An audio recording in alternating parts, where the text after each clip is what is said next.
Well, guys, I skipped a bit ahead. This is the old transmission in the crate. New one is in.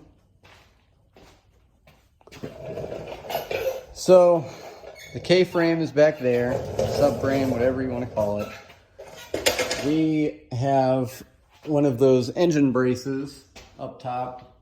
You can see from this angle, I've got wood wedged in under the fenders because it's like a hollow space, and I'm fairly certain it would just crush that down. So if anybody else repeats this procedure, I'd recommend doing something like that to avoid doing damage to that paper thin steel, because I believe it would crumble under the weight of this motor.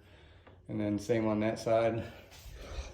So from what I can honestly recollect on this whole job, there's been one pain in the ass. Let me wipe my camera off. Pardon the darkness here.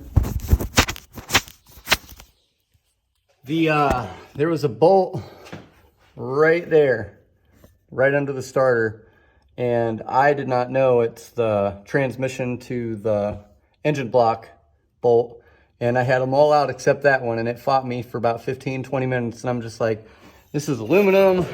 Aluminum typically does not stick to one another. There's got to be an issue here, because I was prying it. I had the other side pried with a pry bar and start trying to pry here, and I was like, this isn't right. This is way too tight.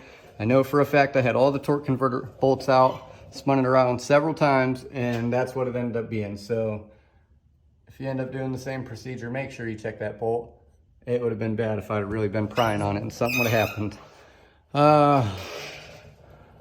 What else can I think of while I'm in here? The exhaust has the Y pipe, I guess you would call it, section has to come out. That's very simple. I think there are two 14mm bolts there, two 14mm bolts on there, and then two bolts in the back on this flange. I honestly just cut those off with my angle grinder because my power tools, my pneumatic tools, were not trying to take it off. So I said, fuck all that, and just cut them off. You have to, unless you want to make a bunch more work for yourself, hang the rack and pinion. There's these nice little eye hooks right here, and just twist the metal around and hang it. Same on this side, and did the same here too. I wouldn't recommend hanging it from the O2 sensor, but I've got several of these laying around in case something was to happen. It's a solid point, and to be honest, it's not even pulling on it. So, but I would not recommend putting it there. I didn't know that I had these two hooks until after the fact, so don't do that. That's stupid. But yeah, I mean, everything so far as this being out of a 2014 Avalon, everything has been the same bolt pattern. Everything has went where it's supposed to go. I mean, bolt for bolt, everything's identical. The